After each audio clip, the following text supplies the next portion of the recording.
Use of the feet, great shot. Great shot, that's gone all the way, that's big, that's massive. And the disappointment is showing on his face. He fancied that one. Can't agree with that, 2 or 3. Come on, if that's one. এবার সাকিবের not আউটকে out দিয়ে বিতর্কের মুখে পড়লেন umpire, যেখানে umpire দিকে তেরে গেলেন সাকিব আল হাসান। ঘটনাটি এরকম হয়েছে যেন একবারে পৃথিবী থেকে শেষ করে দিবে আম্পায়ারকে।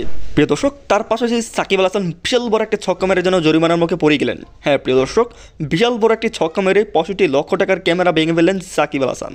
আর এটি একবারে সমালোচনা জ্বর উঠেছে। আর সাকিবের এরকম কাণ্ড দেখে মাথায় হাত বলারের, ক্যামেরার দায়িত্বে থেকে লোকের মুখের মধ্যে হাত।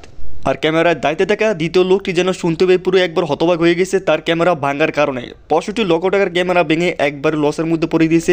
ক্যামেরা ভেঙে সাকিব দ্বিতীয় ব্যাটসম্যানের কাছে গিয়ে জিজ্ঞেস করছে ক্যামেরা কি সত্যি সত্যি ভেঙে গেছে। ব্যাটসম্যানও জিজ্ঞেস করছে হ্যাঁ ভেঙে গেছে। প্রিয় দর্শক, এরপর যে ঘটনাটি ঘটেছে সত্যি সাকিবের জন্য একবারে দুঃখজনক। ডাইরেক্ট একবারে নট আউটকে আউট দিয়ে ফেললো সেই আম্পায়ার। আর এতেই আম্পায়ারের দিকে খেপে যান সাকিব আল হাসান। ডাইরেক্ট দেখা গিয়েছিল সেটি নট আউট। দাঁড়িয়ে গিয়ে ঢুকার আগেই সেই বলটি লাগাতে পারেনি উইকেট কিপার, আগেই ঢুকে গিয়েছেন সাকিব আর তার পা।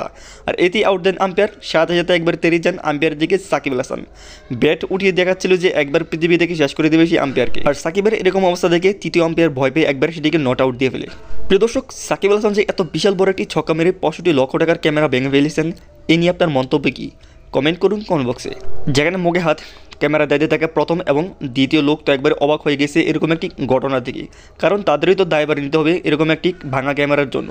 প্রিয় দর্শক, এর পাশাপাশি সাকিবের সাথে যে প্রথমে একবার অন্যায় করে ফেলেছিল সেটি নিয়ে আপনার মন্তব্য করুন, যেটিকে নট আউটকে আউট দিয়েছিল, এবং সাকিব যে দেরি গিয়েছিল আম্পায়ারের দিকে সেটি নিয়ে আপনার মন্তব্যই পেশ করুন কমেন্ট বক্সে।